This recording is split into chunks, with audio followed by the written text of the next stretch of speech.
ഒരു പ്രോഡക്റ്റ് അല്ലെങ്കിൽ investment product നല്ലതാന്ന് പറഞ്ഞുകൊണ്ടായില്ല. അത് ശരിയായ രീതിയിൽ ഉപയോഗിക്കുമ്പോഴേ അതിന് ഗുണം ഉണ്ടാവുന്നുള്ളൂ. ഇന്ന് ഞാൻ നിൽക്കുന്നത് I will want to call myself a financial planner. കുറെ കാര്യങ്ങൾ ഇങ്ങനെ 100 ആളുടെ മുന്നിൽ പറഞ്ഞാലും ഓരോരുത്തരുടെ പ്രശ്നങ്ങളും ഓരോന്നാണ്. അപ്പൊ അതുകൊണ്ട് തന്നെ ഒരാളുടെ മുന്നിൽ ഇരുന്ന് സംസാരിക്കുമ്പോൾ മാത്രമേ ആ കുടുംബത്തിന്റെ ശരിയായ സിറ്റുവേഷൻ നമ്മൾ അറിയുന്നുള്ളൂ. ഇതൊക്കെ പലരും ഇങ്ങനെ പറയും, അയ്യോ മാഡം പറഞ്ഞപ്പോഴാണ് ഞാൻ ഇതിനെ കുറിച്ച് ചിന്തിച്ചത്, അതുവരെ ഓർത്തിട്ടില്ല. വലിയൊരു മാറ്റം എനിക്ക് എൻ്റെ മനസ്സിൽ ഉണ്ടായിട്ടുണ്ട്. എനിക്കൊരു ക്ലയന്റ് എൻ്റെ അടുത്ത് വന്നിട്ട് അയാളൊരു ബ്ലാങ്ക് ചെക്ക്, എനിക്ക് ഒരു പരിചയമില്ലാത്ത ആളായിരുന്നു, വന്നിട്ട് ഒരു ബ്ലാങ്ക് ചെക്ക് എൻ്റെ അടുത്ത് തന്നിട്ട് ഞാൻ പറഞ്ഞു എമൗണ്ട് എഴുതുന്നില്ലേ, എന്നെ ഇങ്ങോട്ട് പറഞ്ഞു വിട്ട ആള് പറഞ്ഞു മാഡത്തിന്റെ അടുത്ത് ബ്ലാങ്ക് ചെക്ക് കൊടുത്തോളൂ, 101% അവരെ വിശ്വസിക്കാമെന്ന് പറഞ്ഞു. ശരിക്കും ഒരു ഫിനാൻഷ്യൽ പ്ലാനിങ് ഏത് ഇയറിലാണ് തുടങ്ങേണ്ടത്, അല്ലെങ്കിൽ ഏത് വർഷം, ഒരു വയസ്സിലാണ് ഒരു മനുഷ്യൻ പ്ലാൻ ചെയ്യേണ്ടത്? ആദ്യത്തെ ശമ്പളം കിട്ടുന്നതെന്ന് തുടങ്ങണം. ഹായ് എവരിവൺ, ബ്രാൻഡ് സ്റ്റുഡിയോയുടെ മറ്റൊരു സീരീസിലേക്ക് സ്വാഗതം. ഓരോ ബ്രാൻഡ് സ്റ്റുഡിയോയുടെ സീരീസിൽ നമ്മൾ ഇൻഫർമേറ്റീവ് ആയിട്ടുള്ള വ്യക്തികളെയോ ബ്രാൻഡിനെയാണ് പരിചയപ്പെടുന്നത്. ഇന്ന് നിങ്ങൾക്ക് മുന്നിലേക്ക് ഞാൻ കൊണ്ടുവരുന്നത് കേരളത്തിലെ അറിയപ്പെടുന്ന ഫിനാൻഷ്യൽ പ്ലാനറും ഒരു ഫിനാൻഷ്യൽ പ്ലാനിങ് ബ്രാൻഡുമായിട്ടുള്ള, നിങ്ങൾക്ക് പലർക്കും അറിയുന്ന എൻ്റെ കുറേ കാലമായിട്ടുള്ള സുഹൃത്തും, ഞാൻ അവരുടെ ക്ലയൻ്റാണ്, അവർ എൻ്റെയും ക്ലയൻ്റാണ്. വർഷങ്ങളായിട്ട് റിലേഷൻഷിപ്പ് ഉള്ള മിസ് ഉത്തര രാമകൃഷ്ണനാണ് നമ്മുടെ കൂടെ ഇന്നുള്ളത്. സംസാരിക്കാൻ പോകുന്നത് പേഴ്സണൽ ഫൈനാൻസിനെ കുറിച്ചുമാണ്. സോ വളരെ സന്തോഷത്തോട് കൂടിയിട്ട് ഉത്തര മാമിനെ ഞാൻ ഈ ഒരു ബ്രാൻഡ് സ്റ്റുഡിയോയുടെ എപ്പിസോഡിലേക്ക് സ്വാഗതം ചെയ്യുന്നു. നമസ്കാരം. നമ്മൾ ഇന്ന് പ്രധാനമായിട്ടും ചോദിക്കാനുള്ളത്, നമുക്ക് എല്ലാവർക്കും അറിയാം, ഒരു മനുഷ്യന്റെ ജീവിതത്തിൽ ഫൈനാൻസ് എന്ന് പറഞ്ഞു കഴിഞ്ഞാൽ വളരെ ഇമ്പോർട്ടൻ്റ് ആയിട്ടുള്ള ഒരു കാര്യമാണ്. ഒരു മനുഷ്യൻ അയാളുടെ സമയം സ്പെൻഡ് ചെയ്യുന്നതും അയാൾ ഒരു 40 വർഷം അല്ലെങ്കിൽ 50 വർഷമൊക്കെ ജോലി ചെയ്യുന്നതൊക്കെ പൈസ ഉണ്ടാക്കാൻ വേണ്ടിയിട്ടാണ്. എന്നാൽ ഈ ഉണ്ടാക്കിയ പൈസ എങ്ങനെ കൈകാര്യം ചെയ്യണം എന്നറിയാത്തത് കൊണ്ട് പലപ്പോഴും ഇത് ആവശ്യമുള്ള സമയത്ത് ഉപയോഗിക്കാൻ കഴിയാതിരിക്കുകയോ അല്ലെങ്കിൽ ഇല്ലാതിരിക്കുകയോ ചെയ്യുന്നൊരവസ്ഥയുണ്ട്. അവിടെയാണ് ഒരു ഫിനാൻഷ്യൽ പ്ലാനറുടെ റോളെന്ന് ഞാൻ മനസ്സിലാക്കുന്നത്. അപ്പോൾ എൻ്റെ സ്പെസിഫിക് ആയ ചോദ്യം ഇതാണ്, എന്താണ് ശരിക്കും ഒരു ഫിനാൻഷ്യൽ പ്ലാനറുടെ റോള്? എങ്ങനെയാണ് ഒരു ഫിനാൻഷ്യൽ പ്ലാനർ ഒരാളുടെ ലൈഫിനെ ചേഞ്ച് ചെയ്യാൻ സഹായിക്കുന്നത്? യെസ്. അപ്പം ഒരു കുടുംബം അല്ലെങ്കിൽ ഒരു വ്യക്തി എന്നുള്ള നിലയ്ക്ക് അവര് ഫിനാൻഷ്യൽ പ്ലാനിങ് എന്ന് പറയുമ്പോൾ നമ്മൾ എന്തിനാണ് പ്ലാൻ ചെയ്യണേ? ഞാൻ കുറച്ച് കാര്യങ്ങൾ എൻ്റെ ജീവിതത്തിൽ ചെയ്യാൻ ആഗ്രഹിക്കുന്നു, ഞാൻ അവിടെ എത്തണം, അതിനാണല്ലോ പ്ലാനിങ്. അപ്പൊ ഞാൻ പറയുന്നതാണ്, ഞാനിപ്പോ നമ്മളൊരു ഗൂഗിൾ മാപ്പിൽ ഉപയോഗിച്ച് നമ്മളൊരു സ്ഥലത്ത് എത്തണമെങ്കിൽ നമ്മൾ എന്ത് വേണം? ആദ്യം ഞാനിപ്പോ എവിടെ നിൽക്കുന്നു എന്ന് പറയണം, എനിക്ക് എവിടേക്ക് പോകാനുണ്ട് എന്ന് പറയണം. അതിന് ക്ലാരിറ്റി പല ഫാമിലീസിനും ഇല്ല എന്നുള്ളതാണ് സത്യാവസ്ഥ. അവരുടെ നിലവിലുള്ള ഫിനാൻഷ്യൽ പൊസിഷൻ എങ്ങനെയാണ്, എന്ത് വരവുണ്ട്, ചെലവുണ്ട്, എന്ത് സേവിങ് ഉണ്ട്, അല്ല വരവിനേക്കാൾ കൂടുതൽ ചെലവായി പിന്നോട്ടാണോ പോകുന്നത്, എന്ത് അസറ്റ് ഉണ്ട്, എന്ത് ലയബിലിറ്റി ഉണ്ട്, ഇനി എന്തൊക്കെയാണ് അവരുടെ മുന്നിലുള്ള ആവശ്യങ്ങൾ, ഇതിനെ കുറിച്ച് ഒരു ക്ലാരിറ്റി ഫസ്റ്റ് ഉണ്ടാക്കുക എന്നുള്ളതാണ് ആദ്യത്തെ ജോലി എന്ന് പറയുന്നത്. രണ്ടാമത്, നമുക്ക് ഓക്കെ ഇവിടെ നിന്നുകൊണ്ട് എനിക്ക് ഇന്ന സ്ഥലത്തേക്കൊക്കെ പോകണം എങ്കിൽ പല ഫിനാൻഷ്യൽ ഗോൾസ് ഓരോരുത്തർക്കും ഉണ്ടാവൂലോ. അപ്പൊ അതിനൊക്കെ എന്താണ് നല്ല ശരിയായ ഇൻവെസ്റ്റ്മെന്റ് രീതികൾ, അവിടെ റിസ്ക് കുറയ്ക്കാൻ എന്തൊക്കെ ചെയ്യാം, റിട്ടേൺസ് കൂട്ടാൻ നമുക്ക് എന്ത് ചെയ്യാം, അങ്ങനെ ഓരോ ഫാമിലിക്കും പറ്റിയ രീതിയിലുള്ള എന്തൊക്കെ ഇൻവെസ്റ്റ്മെന്റ്സ് ആയിരിക്കും നന്നാവുക, അതിൽ ഏതിലൊക്കെ പ്രയോറിറ്റി കൊടുക്കണം. പലതും ഉണ്ട്, പക്ഷെ ഇത് വേണോ അത് വേണോ, അതിൽ ഏത് ഇമ്പോർട്ടന്റ്, അതാണല്ലോ പ്രധാനം അല്ലെ. അപ്പൊ അങ്ങനെ ഒരു പ്രയോറിറ്റൈസ് ചെയ്ത് ശരിയായ രീതിയിൽ എങ്ങനെ അതിനെ നമ്മൾ ഒരു ചാനലൈസ് ചെയ്യാം, അതിനൊരു ഗൈഡൻസ് കൊടുക്കുക. പിന്നെ അതിന് വേണ്ട എന്തൊക്കെയാണോ നമുക്ക് ചെയ്യാൻ പറ്റുന്ന കാര്യങ്ങൾ അത് എക്സിക്യൂട്ട് ചെയ്ത് അവരെ ഒരു കൈപിടിച്ച് അവരുടെ ഒരു ഫിനാൻഷ്യൽ ജേർണിയിൽ മുന്നോട്ട് കൊണ്ടുപോകുക എന്നുള്ളതാണ് ഒരു ഫിനാൻഷ്യൽ പ്ലാനറിന്റെ റോൾ എന്ന് പറയുന്നത്. എനിക്കറിയാം മാമിന്റെ ബ്രാൻഡ് ആർത്ത ഫൈനാൻസ്. അപ്പോൾ ആർത്ത ഫൈനാൻസും അല്ലെങ്കിൽ ഉത്തര രാമകൃഷ്ണൻ എന്ന് പറയുന്ന ഒരു ഇൻഡിവിജ്വലും എത്ര വർഷമായിട്ട് ഈ ഫിനാൻഷ്യൽ പ്ലാനിങ്ങിൽ ഉണ്ട്? എനിക്കൊന്ന് ഒരു 25 years അങ്ങനെ ആയിട്ടുണ്ടെന്ന് മനസ്സിലാക്കുന്നത്. സോ ഓവറോൾ ആ ഒരു ജേർണി നോക്കി കാണുമ്പോൾ എന്താണ് ഫീൽ ചെയ്യുന്നത്? ആക്ച്വലി ഫൈനാൻസ് അല്ലെങ്കിൽ പേഴ്സണൽ ഫൈനാൻസ് മേഖലയിൽ ഞാൻ 27 വർഷമായി. അതെ. പക്ഷെ ഞാൻ പറയും, തുടക്കത്തിൽ ഒരുപാട് കാലം ഞാനൊരു സ്റ്റോക്ക് ബ്രോക്കർ ആയിരുന്നു. ഓക്കെ. അപ്പൊ ഈക്വിറ്റി ഇൻവെസ്റ്റ്മെന്റ്സ് അല്ലെങ്കിൽ സ്റ്റോക്ക് മാർക്കറ്റ് റിലേറ്റഡ് ആയിട്ടുള്ള പ്രോഡക്ട്സ് ഹാൻഡിൽ ചെയ്യുക, ആ ക്ലയൻസിന് വേണ്ട സർവീസസ് ചെയ്ത് കൊടുക്കുക എന്നുള്ളതായിരുന്നു ഞങ്ങളുടെ ഫോക്കസ് എന്ന് പറയുന്നത്. But over a period of time എനിക്ക് മനസ്സിൽ തോന്നാൻ തുടങ്ങി, ഒരു പ്രോഡക്റ്റ് അല്ലെങ്കിൽ ഇൻവെസ്റ്റ്മെന്റ് പ്രോഡക്റ്റ് നല്ലതാന്ന് പറഞ്ഞുകൊണ്ടായില്ല, അത് ശരിയായ രീതിയിൽ ഉപയോഗിക്കുമ്പോഴേ അതിന് ഗുണം ഉണ്ടാവുന്നുള്ളൂ. അത് തെറ്റായ രീതിയിൽ ഉപയോഗിക്കുമ്പോൾ അതിന് പല ദോഷങ്ങളും വരുന്നുണ്ട് എന്നുള്ളതാണ്. അപ്പം നമ്മളും അല്ലെ ചെയ്യുന്ന ജോലിയിൽ നിന്ന് നമ്മൾ തന്നെ വി ഫീൽ അല്ലെ, ഞാൻ ഇതിനെ അപ്പുറത്തേക്ക് എനിക്കൊന്ന് പോകണം എന്ന് തോന്നുന്ന ഒരു സിറ്റുവേഷനിൽ ഐ ഡിസൈഡഡ്, ഓക്കെ, നമ്മൾ സ്റ്റോക്ക് ബ്രോക്കർ എന്നുള്ള സ്ഥലത്ത് നിന്നാൽ പോരാ, നമുക്ക് അതിനപ്പുറത്തേക്ക് കടക്കണം. എക്സാക്ട്ലി. അതിന് വേണ്ടിയിട്ടുള്ള ഞാൻ അതിന് വേണ്ട കോഴ്സസ് പഠിച്ചു. ആ രീതിയിൽ അങ്ങനെ കൂടുതൽ വർക്ക് ചെയ്തിട്ട് ഞാൻ നിൽക്കുന്നത് I will want to call myself a financial planner. കാരണം ഒരു ഈക്വിറ്റി ഇൻവെസ്റ്റ്മെന്റ് എന്ന് പറയുന്നതിന് ഒരു ഫാമിലിയുടെ ഫിനാൻഷ്യൽ പ്ലാനിങ്ങിന് സ്ഥാനമുണ്ട്. പക്ഷെ അത് ശരിയായ സ്ഥാനത്ത് നിർത്തണമെങ്കിൽ അതുവരെയുള്ള കാര്യങ്ങളും കൂടി നമ്മൾ സെറ്റാക്കി കൊടുക്കണം. എന്നിട്ട് അതിനെ പ്ലേസ് ചെയ്യുമ്പോൾ മാത്രമേ അതുകൊണ്ടുള്ള ഗുണം അവർക്ക് കിട്ടുന്നുള്ളൂ.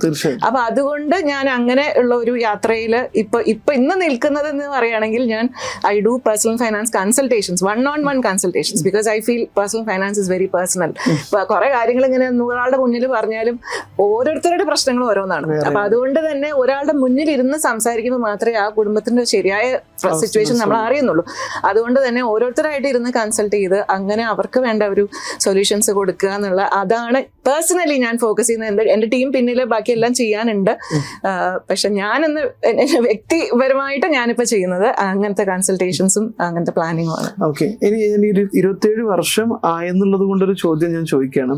ഇപ്പോൾ ഒരു 27 വർഷത്തിനിടയിൽ ഒരു പേഴ്സണൽ ഫൈനാൻസ് പ്ലാനർ എന്ന രീതിയിൽ ഒരുപാട് സന്തോഷം നൽകിയ ഏതെങ്കിലും പർട്ടിക്കുലർ മൊമെന്റ് ലൈഫിൽ പ്രത്യേകമായിട്ട് ഉണ്ടായിട്ടുണ്ട്? സ്വാഭാവികമായിട്ടും ഏതെങ്കിലും വ്യക്തി ഭയങ്കരമായിട്ട് ഇതുകൊണ്ട് ഞാൻ രക്ഷപ്പെട്ടു എന്നൊക്കെ പറയുന്ന സാഹചര്യങ്ങൾ അങ്ങനെ എന്തെങ്കിലും ഉണ്ടായിട്ടുണ്ട്? അങ്ങനെ ഞാൻ പറയുന്നത് ഇത് ഒരു പെട്ടെന്ന് ഒരു സുപ്രഭാതത്തില് ഒരു റിസൾട്ട് വരില്ല. ഓക്കെ, അപ്പൊ അത് over a period of time മാത്രമാണ് ആ ഒരു വ്യക്തി അല്ലെങ്കിൽ കുടുംബത്തിന്റെ ഒരു സിറ്റുവേഷൻ മാറി വരുന്നത്. തീർച്ചയായിട്ടും പലരും വന്ന് പറയാറുണ്ട്, ഇപ്പൊ പ്രത്യേകിച്ച് നമ്മുടെ സോഷ്യൽ മീഡിയന്റെ ഇതിൽ കാണുമ്പോൾ വീഡിയോസ് കണ്ടിട്ടൊക്കെ പലരും ഇങ്ങനെ പറയും, അയ്യോ മാഡം പറഞ്ഞപ്പോഴാണ് ഞാൻ ഇതിനെ കുറിച്ച് ചിന്തിച്ചത്, അതുവരെ ഓർത്തിട്ടില്ല. വലിയൊരു മാറ്റം എനിക്ക് എന്റെ മനസ്സിൽ ഉണ്ടായിട്ടുണ്ട്. I started thinking about money or my family security. ഇപ്പോഴാണ് എനിക്ക് ബോധം വന്നത്. ഇപ്പൊ ചെയ്യാൻ തുടങ്ങിയപ്പോൾ എനിക്ക് I feel so much better. ഇങ്ങനെയുള്ള ഒരുപാട് ഫീഡ്ബാക്സ് നമുക്ക് വരാറുണ്ട് ക്ലയൻസിന്റെ അടുത്തുനിന്ന്. ക്ഷമ വേണം, പെട്ടെന്ന് ഒരു സുപ്രഭാതത്തിൽ ഒന്നും നടക്കില്ല. Over a period of time you realise ആ ഒരു പാത്തിലൂടെ പോകുമ്പോൾ ശരി ഇമ്പാക്ട് അങ്ങനെ വരണം എന്നുള്ളത്. പിന്നെ എനിക്ക് പേഴ്സണലി പറയുകയാണെങ്കിൽ നമ്മളൊരു ട്രസ്റ്റ് എന്നുള്ളതാണ് ഞാൻ വിചാരിക്കുന്ന ഒരു വിഷയം. എന്നെ സംബന്ധിച്ച് that is what I should be, അല്ലെ, I should be trustworthy. അപ്പൊ ഒരിക്കൽ ഒരു ക്ലയന്റ് എൻ്റെ അടുത്ത് വന്നിട്ട് അയാളൊരു ബ്ലാങ്ക് ചെക്ക്, എനിക്ക് ഒരു പരിചയമില്ലാത്ത ആളായിരുന്നു, വന്നിട്ട് ഒരു ബ്ലാങ്ക് ചെക്ക് എൻ്റെ അടുത്ത് തന്നിട്ട് ഞാൻ പറഞ്ഞു എമൗണ്ട് എഴുതുന്നില്ലേ. എന്നെ ഇങ്ങോട്ട് പറഞ്ഞു വിട്ട ആള് പറഞ്ഞു, മാഡത്തിന്റെ അടുത്ത് ബ്ലാങ്ക് ചെക്ക് കൊടുത്തോളൂ, 101% അവരെ വിശ്വസിക്കാമെന്ന് പറഞ്ഞു. അപ്പൊ ഞാൻ അതൊക്കെയാണ് നമ്മളെ സംബന്ധിച്ച് ഏറ്റവും വലിയ ഒരു ഫാക്ടർ എന്ന് എനിക്ക് തോന്നുന്നു. അതെ, യെസ്. ഓക്കെ, എനിക്ക് നമുക്ക് ഫിനാൻസിനെ കുറിച്ച് സംസാരിക്കുമ്പോൾ കുറെ തെറ്റിദ്ധരിപ്പിക്കപ്പെട്ടതോ അല്ലെങ്കിൽ കുറെ ആളുകൾ ഇങ്ങനെ പറഞ്ഞുകൊണ്ടിരിക്കുന്നതായിട്ടുള്ള സാധനമാണ് ഫിനാൻഷ്യൽ ഫ്രീഡം. ശരിക്കും എന്താണ് ഫിനാൻഷ്യൽ ഫ്രീഡം ഒരു വ്യക്തിയെ സംബന്ധിച്ചിടത്തോളം? വളരെ റെലവെന്റ് ആയിട്ടുള്ള ഒരു ചോദ്യമാണ്. ഞാൻ മനസ്സിൽ കാണുന്നത് ഇതൊക്കെ വളരെ ഓരോരുത്തർക്കും ഓരോ അഭിപ്രായങ്ങൾ പറയാം. എൻ്റെ മനസ്സിൽ കാണുന്നത് ഞാൻ ഇതാണ്, അതായത് ഞാൻ ആഗ്രഹിക്കുന്ന ഒരു ലൈഫ് സ്റ്റൈൽ, ഓക്കെ, ഒരു ഫൈനാൻഷ്യലി ഒരു ബുദ്ധിമുട്ടില്ലാതെ എൻ്റെ ജീവിത അവസാനം വരെ എനിക്ക് കൊണ്ട് നടക്കാൻ പറ്റുന്നതാണ് ഒരു ഫിനാൻഷ്യൽ ഫ്രീഡം, അല്ലേ?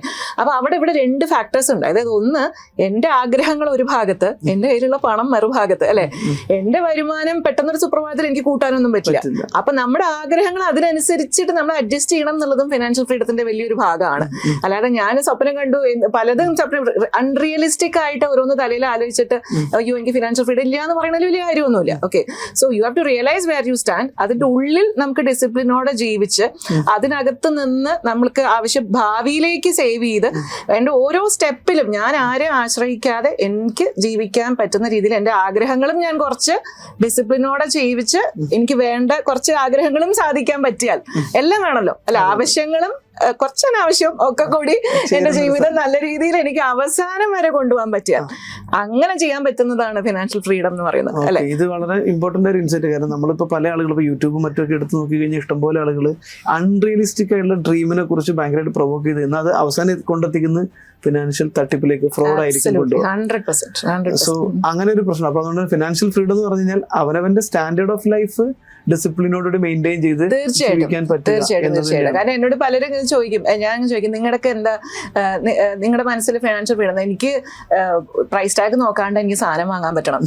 അതാണ് ഡേഞ്ചറിന്റെ ഫസ്റ്റ് സൈൻ എന്ന് ഞാൻ പറയും. അങ്ങനെ ഒരിക്കലും അങ്ങനെ എന്ന് ചെയ്യുന്നോ അന്നത്തോടു കൂടി കഴിഞ്ഞു. നിങ്ങളുടെ ജേർണി അവിടെ വെച്ചിട്ട് താഴേക്കാണ് പോകുന്നത് എന്നുള്ളത് ഉറപ്പാണ്.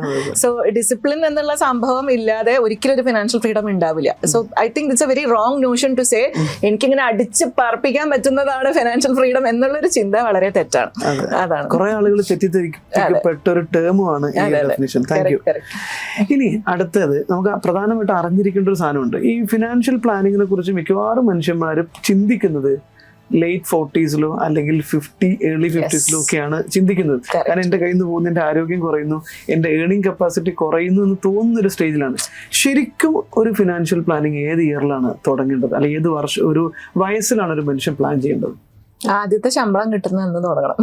ആദ്യത്തെ ശമ്പളം യെസ്, നിങ്ങളൊക്കെ തുടങ്ങേണ്ട സമയമായിട്ടുണ്ട്. അപ്പൊ എനിക്കതിൽ ഒരു സംശയമില്ല. കാരണം എല്ലാ ഹാബിറ്റാണ്. അപ്പൊ നമ്മള് ആദ്യത്തെ എനിക്ക് ഫസ്റ്റ് കിട്ടുന്ന 1000 രൂപ ശമ്പളത്തിൽ നിന്ന് ഞാൻ ഒരു 100-200 മാറ്റി വെച്ചിട്ട് 800 രൂപയിൽ ഞാൻ ചെലവ് ഒതുക്കും എന്ന് തുടങ്ങിയാൽ നിങ്ങളുടെ ജീവിതകാലം മുഴുവൻ അത് ചെയ്യും. അത്രയേ ഉള്ളൂ. ഇത് ഞാൻ അടിച്ചു പൊളിക്കാം, നാളെ മുതൽ ഞാൻ ചെയ്യുമെന്ന് നിങ്ങൾ എന്ന് വിചാരിക്കുന്നോ ആ നാളെ ഒരിക്കലും വരാൻ പോകുന്നില്ല. അത് ഉറപ്പാണ്, അത് ഷുവറാണ്. അപ്പൊ അത് സ്റ്റാർട്ടിങ് മുതൽ ചെയ്താൽ അത് അതിൻ്റെതായിട്ടുള്ള ആ ട്രാക്കിൽ അങ്ങോട്ട് പോകും. ദിസ് ഇസ് ഓൾ ലൈക്ക് ഒരു ഓട്ടോമേറ്റഡ് ആയിട്ട് പോകേണ്ട കാര്യങ്ങളാണ്. അപ്പൊ അത് അങ്ങനെ പോയി കഴിഞ്ഞാൽ ഒരു പ്രശ്നവുമില്ല. സ്റ്റാർട്ടിങ് മുതലേ ഇത് ചെയ്യണം. ആദ്യം മുതൽ ചെയ്ത് കഴിഞ്ഞാൽ ജീവിതം മുഴുവൻ നിങ്ങൾ you will be very very fine. കാരണം അതാണ് അത്. പിന്നീടെന്ന് വെച്ച് കഴിയുമ്പോൾ പിന്നെ ഒരുപാട് ഇപ്പം രസാക്ക് ചോദിച്ച ചോദ്യത്തില് 40 വയസ്സ് 50 വയസ്സ് എന്നൊക്കെ പറയുമ്പോൾ അവിടെ എത്തിക്കഴിയുമ്പോൾ നമുക്ക് സമയമില്ല. അപ്പൊ നമുക്ക് ഇനി ഒരുപാട് കാര്യങ്ങൾ ഇനിയും 10, 85, 90 വയസ്സ് വരെ ജീവിക്കാണ്ടെന്നുള്ളത് നമ്മൾ പലപ്പോഴും മറന്നുപോവാണ്. ആ സമയത്ത് ചിന്തിച്ചു കഴിയുമ്പോൾ എൻ്റെ അടുത്ത് ലിമിറ്റഡ് ഉള്ള പൈസ അല്ലേ ഉള്ളൂ. അപ്പോഴേക്കും കുടുംബങ്ങൾ വന്നു, പ്രാരബ്ധങ്ങളായി, അതായി ഇതായി, വരവ് കുറയുന്നു, ചെലവ് കൂടുന്നു, ഇനി നമ്മുടെ ആവശ്യങ്ങൾ ഒരുപാടുണ്ട്. ആ സമയത്ത് ചിന്തിച്ചാൽ എവിടെ എത്തൂല. സോ അതിന്റെ ആ പവർ ഓഫ് കോമ്പൗണ്ടിങ് എന്നുള്ളതിന്റെ എഫക്റ്റ് കിട്ടണമെങ്കിൽ you have to start early. Yes, ആ പവർ എന്താന്നുള്ളത് ആളുകൾക്ക് ശരിക്കും മനസ്സിലാവണമെങ്കിൽ ഒരു 1000 രൂപയുടെ ഒരു 30 കൊല്ലം കൊണ്ട് എന്താവും. ഞാൻ എപ്പോഴും പറയുന്ന ഒരു കണക്കാണ്. അതായത് എനിക്ക് 60ാമത്തെ വയസ്സിൽ എനിക്ക് 1 കോടി രൂപ വേണമെങ്കിൽ ഞാനൊരു 12% റിട്ടേൺ, സാധാരണ നമ്മൾ മ്യൂച്വൽ ഫണ്ട് SIP എന്നൊക്കെ പറയുന്ന ഒരു സംഭവമാണ്. 12% റിട്ടേൺ ആണെങ്കിൽ ഞാനൊരു 50ാമത്തെ വയസ്സിലാണ് ഞാൻ തുടങ്ങണമെങ്കിൽ മാസം 43,000 രൂപ ഞാൻ ഇൻവെസ്റ്റ് ചെയ്യണം. 40ാമത്തെ വയസ്സിലാണ് തുടങ്ങണമെങ്കിൽ മാസം 10,000 രൂപ ഇൻവെസ്റ്റ് ചെയ്യണം. 30ാമത്തെ വയസ്സിലാണെങ്കിൽ ഞാൻ മാസം 2,800 രൂപ ഇൻവെസ്റ്റ് ചെയ്താൽ മതി. മനസ്സിലായി? അപ്പൊ ഈ 2,800 രൂപ അത്രയും കുറഞ്ഞു മതി.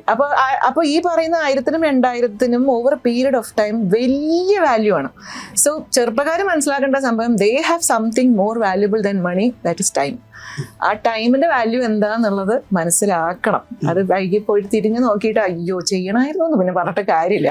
നമുക്കിപ്പോ ഇപ്പൊ ഞാനടക്കമുള്ള തലമുറയാണെങ്കിലും മുമ്പുള്ള എല്ലാ കാലഘട്ടത്തിലും യുവാക്കളും ചിന്തിക്കാറുണ്ട് കുറച്ച് കഴിഞ്ഞിട്ട് ചെയ്യാന്നുള്ളത്. പക്ഷെ പലപ്പോഴും അതിന്റെ ഒരു ഇമ്പാക്ട് എന്ന് പറഞ്ഞു കഴിഞ്ഞാല് വാർദ്ധക്യ കാലഘട്ടത്തിൽ സ്ട്രഗിൾ തന്നെയാണ്. സോ അടുത്തത് നമുക്ക് അറിയേണ്ട ഒരാൾ, ഇപ്പൊ ഈ മുസ്ലിങ്ങളിൽ ഇമ്പോർട്ടന്റ് ആയ ഒരു സാധനമാണ് സക്കാത്ത്. ഇപ്പൊ സക്കാത്തിനെ കുറിച്ച് പറയുമ്പോൾ പലരും ചിന്തിക്കുന്ന വെച്ചാൽ അത് പൈസ ഉള്ളവർക്ക് കൊടുക്കേണ്ടതല്ലേ എന്ന് ചിന്തിച്ച് കൊടുക്കാതിരിക്കുന്നവരുണ്ട്. ഉള്ളതിനനുസരിച്ച് എല്ലാരും കൊടുക്കേണ്ട സാധനമാണ്. ഇതുപോലെ തന്നെയാണ് ഈ വെൽത്ത് മാനേജ്മെന്റിന്റെ കാര്യത്തിലേക്ക് വരുമ്പോൾ അത് പൈസ ഉള്ളവർക്കെല്ലാം മാനേജ് ചെയ്യാൻ പറ്റുള്ളൂ എന്ന് ചിന്തിക്കാറുണ്ട്. ശരിക്കും ആരൊക്കെയാണ് ഈ വെൽത്ത് മാനേജ്മെന്റ് ചെയ്യുന്നത്? അത് ഞാൻ പറയും, വെൽത്ത് മാനേജ്മെന്റ് എന്നുള്ള വാക്കിനെ വളരെ മിസ്ലീഡിംഗ് ആയിട്ടാണ് ചിലർ ആലോചിക്കുന്നത്. വെൽത്ത് ഉള്ളവർ മാനേജ് ചെയ്യേണ്ടതാണ് വെൽത്ത് മാനേജ്മെന്റ്. വെൽത്ത് ഉണ്ടാക്കാനായിട്ട് മാനേജ് ചെയ്യേണ്ടതാണ് വെൽത്ത് മാനേജ്മെന്റ്. ഉണ്ടാക്കാനായിട്ടാണ് ചെയ്യേണ്ടത്. അപ്പൊ അത് എല്ലാ പോയിന്റിലും വെൽത്ത് എന്ന് പറഞ്ഞാൽ ഇത്ര പോയിന്റ് കടന്നാലേ വെൽത്ത് എന്നുള്ള അർത്ഥമൊന്നുമില്ല. വെൽത്ത് എന്ന് പറഞ്ഞാൽ ഇത് 100 രൂപയും വെൽത്താണ് അല്ലെ. അപ്പൊ ആ നേരത്തെ പറഞ്ഞ തന്നെയാണ്. എന്ന് പറഞ്ഞാൽ സ്റ്റാർട്ടിങ് മുതൽ ചെയ്താലേ ആ വെൽത്ത് ക്രിയേറ്റ് ആവുന്നുള്ളൂ. ഈ വെൽത്ത് എന്ന് പറയുന്ന വാക്കിന് ഒരുപാട് അർത്ഥമുണ്ട്. എന്ന് പറഞ്ഞാൽ നമ്മളൊരു ചാൻസ് എടുത്തു, ഒരു ബെറ്റ് എടുത്തു, എനിക്ക് എന്തെങ്കിലും കിട്ടി, അതൊരിക്കലും ഒരു വെൽത്ത് അല്ല. അത് ആ നിമിഷം കിട്ടുന്ന ഒരു വരുമാനം അല്ലെങ്കിൽ ഒരു ഇൻകം ആണ്.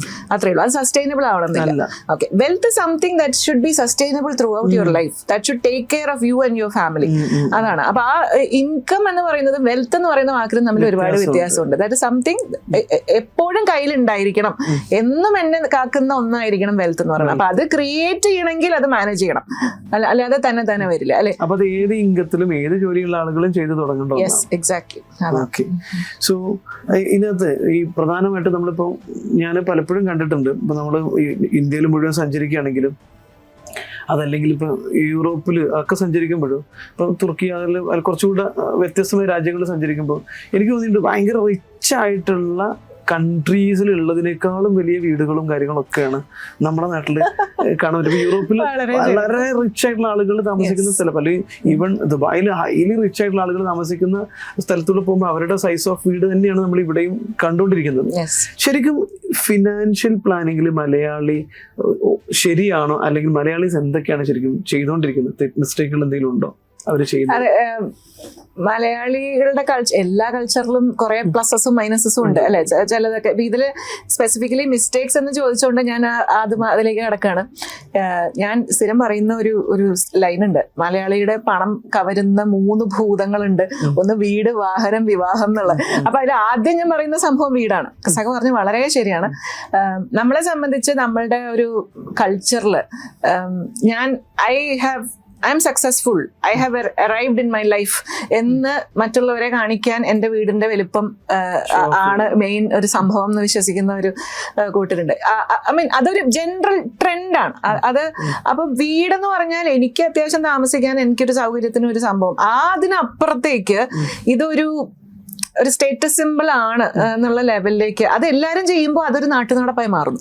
അതാണ് ഒരാൾ മാത്രം ചെയ്യുമ്പോൾ നമ്മൾ ഇയാള് വലിയൊരു സ്റ്റൈല് കാണിക്കുന്ന, എല്ലാരും ചെയ്യുമ്പോൾ അത് നാട്ടുനടപ്പായി മാറിപ്പോയി. ഇപ്പൊ അതാണ്. അപ്പൊ അത് നമ്മളും we go along with the trend. മറ്റുള്ളവർ ചെയ്യുന്നത് ഞാനും ചെയ്യേണ്ട ഒരു അവസ്ഥ എന്നുള്ള മട്ടില് ആവശ്യത്തിന് അപ്പുറത്തേക്ക് വീടിന് വേണ്ടി കാശ് ചെലവാക്കുക എന്നുള്ളത് ഒരു എന്താ ഞാൻ പറയാ, ഒരു കുടുംബത്തിന്റെ ഏറ്റവും വലിയൊരു പൈസ അതിലേക്ക് പോകുന്നു എന്നുള്ളതാണ് സത്യാവസ്ഥ. ആൻഡ് ഒരു ബേസിക് അക്കൗണ്ടിങ് ഭാഷയിൽ പറഞ്ഞാൽ ഹൗസ് ഇസ് എ ഡെപ്രീഷിയേറ്റിംഗ് ആസെറ്റ്. മൂല്യം കുറയുന്ന ഒരു ആസ്തിയാണ്. അല്ലാതെ ഒരു വീട് എന്ന് പറഞ്ഞ കെട്ടിടത്തിന്റെ 25 കൊല്ലം കഴിഞ്ഞ് അത് വിൽക്കുമ്പോൾ ഭൂമിക്ക് വില കിട്ടുള്ള, വീടിനൊന്നും കിട്ടൂല. ഇത് മനസ്സിലാക്കുന്നില്ല പലരും എന്നുള്ളതാണ്. ആ വീടിന് വേണ്ടി ഇതിനകത്ത് നമ്മൾ ഭംഗി കൂട്ടാനോ അതിന് എന്ത് ചെയ്താലും എഴുതി തള്ളേണ്ട ചെലവാണെന്നല്ലാതെ നാളെ ഇതിന് വേണ്ടിയിട്ടാണ് കോടികൾ ചെലവാക്കുക. പക്ഷെ 5 വർഷം 10 വർഷം ആകുമ്പോഴേക്കും അത് കംപ്ലീറ്റ് കാര്യമില്ലല്ലോ.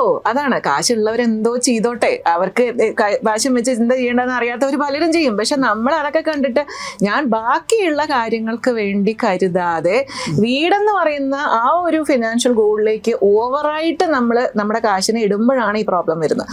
നമ്മളെ ബാക്കി എല്ലാത്തിനും ഞാൻ കരുതി വെച്ചു, ഓക്കെ എന്നെ മക്കളെ പഠിപ്പിക്കണം, അവർക്ക് കഴിയണം, എനിക്ക് റിട്ടയർമെന്റിന് ഞാൻ ഇത്ര കാലം ഉണ്ടെങ്കിൽ എനിക്ക് എത്ര പൈസ വേണ്ടി വരും, ഇങ്ങനെ എനിക്ക് എമർജൻസിക്ക് എത്ര വേണം, ഇങ്ങനെയുള്ള എല്ലാ കാര്യങ്ങളും കരുതിയിട്ട് ബാക്കി വന്നു. അത് ഞാൻ എൻ്റെ വീട്ടിന് മുകളിൽ അടിച്ചു പൊളിച്ചു, ഫൈൻ, ദാറ്റ്സ് ഓക്കെ. പക്ഷെ ഇവിടെ അതല്ലല്ലോ സംഭവിക്കുന്നത്. ഇതിനെ കുറിച്ച് ഒന്നും ചിന്തിക്കുന്നില്ല. ഉള്ള കാശ് മുഴുവൻ അവിടെ കൊണ്ടിട്ടു, പിന്നെ സ്റ്റക്കായി. അതെ, ഹൗസിംഗ് ലോൺ വാങ്ങി, അതെ അതൊക്കെ കൊണ്ട് അതിലിട്ടു. പിന്നെ അത് വിൽക്കാനും ബുദ്ധിമുട്ട്, ഒന്നും ചെയ്യാൻ പറ്റില്ല, അതിൽ നിന്ന് വരുമാനവും കിട്ടില്ല, അതിന് മെയിൻ്റനൻസിന് അങ്ങോട്ട് പൈസ ചിലവാക്കിക്കൊണ്ടിരിക്കുന്നു. അതൊരു വല്ലാത്തൊരു കേസാണ് പല കുടുംബത്തിനെ സംബന്ധിച്ചും. And lot of people regret it. I see so many of them. വേണ്ടിയിരുന്നില്ല. ഞാൻ എല്ലാവരോടും പറയണേ, അതായത് എൻ്റെ ജീവിതത്തിൽ ഞാൻ എടുത്ത തീരുമാനത്തിൽ എനിക്ക് തെറ്റിപ്പോയ ഒന്ന് ഇതാണ് എന്ന് പറയുമ്പോൾ മാക്സിമം ആൾക്കാർ എന്താണ് എന്നോട് പറഞ്ഞതെന്ന് ചോദിച്ചാൽ ഇതാണ്, എൻ്റെ വീടിന് വേണ്ടി ഞാൻ അത്ര പൈസ ചിലവാക്കാൻ പാടില്ലായിരുന്നു. ഇത് ഒരുപാട് കാലം കഴിഞ്ഞിട്ടാണ് അത് റിയലൈസ് അത് ചെയ്യാൻ പാടില്ല. എനിക്ക് തോന്നുന്നു ഒരു 30s വീട് വെക്കുന്നത്, നല്ല പണം ചെലവാക്കും ഒക്കെ കഴിഞ്ഞിട്ട് ഇയാൾക്ക് ഈ പൈസ ആവശ്യമുള്ള അല്ലെങ്കിൽ കയ്യിൽ പൈസ വേണ്ട സമയത്ത് നോക്കുമ്പോൾ ആ വീട് മാത്രമല്ലേ, അത് വെച്ച് ഒന്നും ആവില്ലല്ലോ. മാത്രമല്ല അത് മാറ്റി മക്കളുടെ കല്യാണം കഴിയുമ്പോൾ വീണ്ടും റീകൺസ്ട്രക്ട് ചെയ്യേണ്ട അവസ്ഥയാണ്. അത് കംപ്ലീറ്റ് ആയിട്ട് ആ സമയത്ത് അത് ഇൻവെസ്റ്റ് ചെയ്തിരുന്നെങ്കിൽ സേഫ് ആയിരുന്നു പറയാറുണ്ട്. ഇതോടൊപ്പം തന്നെ ഈ ചേർത്ത് ചോദിക്കേണ്ട ഒരു ചോദ്യമാണ്, ഈ ബിസിനസ്സുകാരായിട്ടുള്ള കുറെ സുഹൃത്തുക്കൾ നിങ്ങൾക്കും എനിക്കൊക്കെ ഉണ്ട്. നമ്മുടെ കമ്മ്യൂണിറ്റിയിൽ ഒരുപാട് ക്ലയൻസ് ഉണ്ട്. ഇപ്പൊ ഇവരൊക്കെ പലപ്പോഴും പറയുന്നൊരു ശരി, ഇവരില് റവന്യൂ ഉണ്ടാവും, ബിസിനസ് റവന്യൂ ഉണ്ടാകുന്ന സമയത്ത് ഒരു തരത്തിലുള്ള ഫിനാൻഷ്യൽ ഡിസിപ്ലിനും മെയിൻറ്റെയിൻ ചെയ്യില്ല. അപ്പൊ അതുകൊണ്ട് തന്നെ പിന്നീട് വലിയ സ്ട്രഗിൾ. അപ്പൊ എങ്ങനെയാണ് ഒരു ബിസിനസ്സുകാരന് ഈ അബദ്ധങ്ങളിൽ വീണ, കാരണം പിന്നീട് ഒരു ഫിനാൻഷ്യൽ ലോസ് അല്ലെങ്കിൽ എക്സ്പെക്റ്റഡ് റവന്യൂ വരാതിരിക്കുക. ഈവൻ എനിക്കറിയാവുന്നൊരു കേസ് എന്ന് വെച്ച് കഴിഞ്ഞാൽ നല്ല വരുമാനമുള്ളൊരു ഷോപ്പാണ് ദുബായിൽ ഉണ്ടായിരുന്നത്. അടിച്ചു പൊളിഞ്ഞ് നടക്കുന്ന ഒരു തരത്തിലും അയാൾ കൺസേൺഡ് ആയിരുന്നില്ല. പെട്ടെന്ന് ഇതിലൂടെ റോഡ് വന്നു, ആ ബിൽഡിംഗ് പോയി, ഷോപ്പും പോയി. അതോടുകൂടി പുള്ളിയുടെ റവന്യൂ സ്റ്റക്കായി. പിന്നെ പുള്ളി സ്ട്രഗിൾ ചെയ്തത് കുറെ കാലം വന്നു. ഇത് ഒഴിവാക്കാൻ എന്താണ് ഒരു ബിസിനസ്സുകാരൻ ശരിക്കും ചെയ്യേണ്ടത്? ഇതില് ഞാൻ എൻ്റെ അച്ഛൻ എനിക്ക് പഠിപ്പിച്ചു തന്ന ചില ബേസിക് ബിസിനസ് മാനേജ്മെന്റ് പ്രിൻസിപ്പിൾസ് പറയാം, വാട്ട് ഐ ഫോളോഡ് എന്നുള്ളതെങ്കിലും ഞാൻ പറയാം. ഞാനൊരു ബിസിനസ് ഫൈനാൻസിന്റെ എക്സ്പേർട്ട് അല്ല, എൻ്റെ മേഖല പേഴ്സണൽ ഫൈനാൻസ് ആണ്, എങ്കിലും ഞാൻ പറയാം. ഒന്നാമത്തെ കാര്യം, ഒരു ബിസിനസ് തുടങ്ങുന്ന സമയത്ത് നമുക്കൊരു ബാക്കപ്പ് പ്ലാൻ വേണം. ഒരു plan A, plan B, plan C വേണം. ഒരു ബിസിനസ് എന്ന് പറഞ്ഞാൽ നഷ്ടം വരാൻ സാധ്യതയുണ്ട്. അത് പലരും ആദ്യം അതന്നെ ഓർക്കുന്നില്ല. ഓക്കെ, അപ്പൊ അതായത് ബിസിനസ് തുടങ്ങുന്ന സമയത്ത് എനിക്ക് ഇതിൽ നിന്ന് ഇനി വരുമാനം എടുക്കാൻ 2-3 വർഷം വരെ ഒരു ജസ്റ്റേഷൻ പീരീഡ് എല്ലാ ബിസിനസ്സുകൾക്കും ഉണ്ടാവും. ആ സമയം വരെ എനിക്ക് ജീവിച്ചു പോകാൻ എനിക്ക് വേറെ വരുമാനം, ഒരു ഇൻകം ഉണ്ടോ? That is number 1. അപ്പൊ ഇത് കുറച്ച് നാൾ കഴിഞ്ഞാലും നമുക്കൊരു, ഞാൻ പറയും, ഒരു സ്റ്റോപ്പ് ലോസ്, ഞങ്ങളുടെ സ്റ്റോക്ക് മാർക്കറ്റ് ഭാഷയിൽ പറഞ്ഞ സ്റ്റോപ്പ് ലോസ് വേണം. എത്ര പൈസ ഞാൻ ഈ ബിസിനസ്സിലേക്ക് ഇറക്കാൻ ഞാൻ തയ്യാറാണ്, നഷ്ടം വന്നാൽ എവിടം വരെ പോകാൻ തയ്യാറാണ്. എത്ര സമയം ഞാൻ എന്നോട് ചെലവാക്കാൻ തയ്യാറാണ്. ഒരു money stop loss and time stop loss വേണം. ഓക്കെ, ഞാൻ തുടങ്ങി ഇത്ര കാലം വെയിറ്റ് ചെയ്തു, ഇത്ര പൈസ പോയി, ശരി, ആ പോയിന്റിൽ ശരിയാവുന്നില്ലെങ്കിൽ ചവിട്ടി നിർത്താൻ പറ്റണം. അവിടെ നമ്മൾ നിർത്തിയിട്ടില്ലെങ്കിൽ ഇത്രയും കാലം നിങ്ങൾ പണിയെടുത്ത് ചെയ്ത് വെച്ച നല്ല പൈസ മുഴുവൻ ഈ ഒരു ഇതിലേക്ക് പോകുന്നു എന്നുള്ളതാണ് വലിയൊരു പ്രോബ്ലം. സോ ലോസ് വന്നു കഴിഞ്ഞാൽ ചവിട്ടി നിർത്താൻ അറിയണം എന്നുള്ളത് that is number 1. No, profit ആണെങ്കിൽ ആ പ്രോഫിറ്റ് എന്ത് ചെയ്യണം എന്നുള്ളതാണ് അടുത്ത ചോദ്യം. അവിടെയാണ് ചോദ്യം. അപ്പൊ ആ പ്രോഫിറ്റിൽ ഞാൻ പഠിച്ചിട്ടുള്ള കാര്യം, ഞാൻ ഇന്ന് വരെ ഫോളോ ചെയ്തിട്ടുള്ളതും അതിനെ 3 തിരിക്കണം എന്നുള്ളതാണ്. ഒരു ഭാഗം നമ്മുടെ എംപ്ലോയീസിന് നമ്മൾ ഇൻസെന്റീവ്സ് ആയിട്ട് കൊടുക്കണം. അവർ നമ്മുടെ ബിസിനസിന്റെ ഭാഗമാണെന്ന് അവർക്ക് ഫീൽ ചെയ്യണം. രണ്ടാമത്തെ ഭാഗം ബിസിനസ്സിലേക്ക് റീഇൻവെസ്റ്റ് ചെയ്യണം. റീഇൻവെസ്റ്റ്മെന്റ് എന്ന് പറഞ്ഞാൽ ബിസിനസ്സിന് തന്നെ ഒരു സർപ്ലസ്, ഒരു റിസർവ് വേണം. നമ്മൾ വരുന്ന ലാഭം ബിസിനസിന്റെ പൈസ മാറ്റി വെക്കണം സേവിങ്സ് ആയിട്ട്. അതിൽ നിന്ന് ഒരു ഭാഗം വീണ്ടും നമ്മൾ ഇൻവെസ്റ്റ് ചെയ്യണം. മൂന്നാമത്തെ ഭാഗം മാത്രമേ ഒരു ബിസിനസ് ഓണർ എന്നുള്ള നിലയ്ക്ക് നമ്മുടെ പൈസയുള്ളൂ. അവിടെ പേഴ്സണൽ ഫൈനാൻസ് മാനേജ്മെന്റ് വരണം. അവിടെ ഞാൻ എൻ്റെ ഫാമിലിക്ക് വേണ്ടി ഞാൻ എന്ത് ചെയ്യണം, എൻ്റെ ഫ്യൂച്ചറിന് വേണ്ടി എന്ത് ചെയ്യണം, ഇതൊക്കെ വേറെ വേറെ പറയണം. ഇത് 3 തിരിക്കണം. ബിസിനസ്സിന് വേറെ സർപ്ലസ് വേണം, എനിക്ക് വേറെ പേഴ്സണലി വേറെ സർപ്ലസ് വേണം. പിന്നെ ബിസിനസിന്റെ സർപ്ലസുകൾ ഒരിക്കലും ഇല്ലിക്വിഡ് ആയിട്ടുള്ള അസറ്റ്സിൽ കൊണ്ടിടരുത്. പലരും ചെയ്യുന്ന മിസ്റ്റേക്ക്, ലാഭം വന്നാൽ കൊണ്ട് വേറൊരു ബിസിനസ്സിൽ കൊണ്ടിടും, ആ ബിസിനസ് നഷ്ടവും. അല്ലെങ്കിൽ കൊണ്ട് എവിടെയെങ്കിലും ഒരു ബിൽഡിംഗ് വാങ്ങും, സ്ഥലം വാങ്ങും, ഇവിടെ ആവശ്യം വരുമ്പോൾ അത് വിൽക്കാൻ പറ്റില്ല. അതാണ് ഇപ്പൊ ലിക്വിഡിറ്റി വേണം എന്നുള്ളത്. ഒരു റിസർവ്സ് വേണം, ലിക്വിഡിറ്റി വേണം, എംപ്ലോയീസിന് ടീമിനെ മെയിൻറ്റെയിൻ ചെയ്യാൻ പറ്റണം. പേഴ്സണൽ ഫൈനാൻസും ബിസിനസ് ഫൈനാൻസും രണ്ടാണെന്ന് പറഞ്ഞ് തിരിച്ച് തന്നെ അതിനെ മെയിൻറ്റെയിൻ ചെയ്യാൻ പറ്റണം. ഇത്രയും കാര്യങ്ങളാണ് എനിക്ക് വളരെ ബേസിക് ആയിട്ട് തോന്നിയിട്ടുള്ളത്. സോ ഈ നമ്മുടെ ഈ ലിക്വിഡിറ്റിനെ കുറിച്ച് പറഞ്ഞ സമയത്താണ് റിയൽ എസ്റ്റേറ്റിൽ കുറെ ആളുകൾ, നമുക്ക് അറിയുന്ന കുറെ ആളുകളുണ്ട്. റിയൽ എസ്റ്റേറ്റിൽ വലിയൊരു ഫണ്ട് ഇൻവെസ്റ്റ് ചെയ്യും. പലപ്പോഴും പ്ലോട്ടിന്റെ വില കുറവായിരിക്കും, പക്ഷെ ബിൽഡിങ്ങിന്റെ കോസ്റ്റ് എല്ലായിടത്തും സെയിം ആയിരിക്കും. അപ്പോൾ ഒരു 30-35 വയസ്സുള്ള ഒരാള് ഒരു 10 കോടി റിയൽ എസ്റ്റേറ്റ് ഇട്ട് കഴിഞ്ഞാൽ പോലും അയാളൊരു 80 വർഷം ജീവിക്കുകയാണെങ്കിൽ പോലും പലപ്പോഴും പല റിയൽ എസ്റ്റേറ്റ് ഇൻവെസ്റ്റ്മെന്റിൽ നിന്നും അയാളുടെ ജീവിതകാലത്തേക്ക് ROI കിട്ടുന്നില്ല. അപ്പൊ ഇത് വലിയൊരു അബദ്ധമായിട്ട് കുറെ ആളുകൾ ആർക്കൊക്കെ വേണ്ടിയിട്ട് കുറെ പ്രേതാലയങ്ങൾ എടുത്തിടുന്ന പോലെയാണ് പലതും കിടക്കുന്നത്. എങ്ങനെയാണ് ഇതിൽ നിന്ന് അവരെ ഇത്തരത്തിലുള്ള ഇൻവെസ്റ്റ്മെന്റിലേക്ക് പോകാതിരിക്കാൻ എന്തൊക്കെയാണ് നമ്മൾ ശ്രദ്ധിക്കേണ്ടത്? റിയൽ എസ്റ്റേറ്റിൽ ഇൻവെസ്റ്റ് ചെയ്യുകയാണെങ്കിലും എന്താണ് ശ്രദ്ധിക്കേണ്ടത്? അതിനെക്കുറിച്ച് വല്ല കമന്റും? ഞാൻ മെയിനായിട്ട് എനിക്ക് പറയാനുള്ളതാണ്, അതായത് നമുക്കൊരു കൃത്യമായിട്ട് ഇന്ന സമയത്ത് എനിക്ക് ഇത്ര ആവശ്യമുണ്ടെന്ന് അറിയുന്ന കാര്യങ്ങൾക്ക് ഒരിക്കലും റിയൽ എസ്റ്റേറ്റിലേക്ക് പോകരുത്. ഓക്കെ, 10 കൊല്ലം കഴിഞ്ഞിട്ടാണെങ്കിൽ പോലും. ഓക്കെ, ഞാൻ പറഞ്ഞ എൻ്റെ മോനോ മോൾക്കോ കോളേജിൽ പഠിക്കാൻ, എൻ്റെ കുട്ടിക്ക് 8 വയസ്സായി, 10 വർഷം കഴിഞ്ഞാൽ കോളേജിൽ പോകണം. അപ്പൊ എനിക്ക് എൻ്റെ മനസ്സിൽ ഏകദേശം ഞാൻ കാണുന്നത് ഇന്നത്തെ ഒരു 20 ലക്ഷം 25 ലക്ഷം വേണമെങ്കിൽ അന്നത്തെ എനിക്ക് ഒരു 50-60 ലക്ഷം റുപ്യ മിനിമം കാണണം. അങ്ങനെയാണെങ്കിൽ ആ പൈസ ഒരു കാരണവശാലും ഭൂമിയിലിടരുത്. ഓക്കെ, അതൊക്കെ ലിക്വിഡ് ആയിരിക്കണം. പിന്നെ ഇതുപോലെ ഞാൻ പറയുന്ന കൃത്യമായിട്ട് എനിക്ക് ആവശ്യം ഉണ്ടെന്ന് പറയുന്ന കാര്യങ്ങൾ ഫിനാൻഷ്യൽ അസറ്റ്സിൽ മാത്രമേ ഇൻവെസ്റ്റ് ചെയ്യൂ. പിന്നെ ഇതെല്ലാം കഴിഞ്ഞിട്ട് ബാക്കി വരുന്ന പൈസ, ഓക്കെ, എനിക്കത് ഇപ്പൊ അത്യാവശ്യം വിറ്റിട്ടില്ലെങ്കിലും എനിക്ക് കുഴപ്പമില്ല, I am okay even without this. അതിന്റെ ഒരു വാടക വരുമാനം അവിടെ എനിക്ക് പറയാനുള്ളത്, residential rental yields very low in India. 2-3% നമുക്ക് ഇവിടെ കിട്ടുന്നുള്ളൂ. കമേഴ്ഷ്യൽ ആണെങ്കിൽ പിന്നെയും ഒരു 5-6% depending on the location. Commercial ആണെങ്കിൽ ബെറ്റർ ആണ്, എക്സസ് ആണ്, അതെ എക്സസ് ആണ്. ബട്ട് ഈൽഡ് വൈസ് നോക്കുകയാണെങ്കിൽ പിന്നെയും കുറച്ചെങ്കിലും ഭേദം അതാണ്. മെയിൻ്റനൻസ് കോസ്റ്റ് കുറവാണ്, അങ്ങനെ പിന്നെ ടെനൻസ് കുറച്ചു കാലം നിൽക്കാൻ സാധ്യതയുണ്ട്, കൺസ്ട്രക്ഷൻ കോസ്റ്റ് കുറവാണ്. അങ്ങനെയൊക്കെ നോക്കുമ്പോൾ കമേഴ്ഷ്യലാണ് പിന്നെയും കുറച്ചും കൂടെ ബെറ്റർ.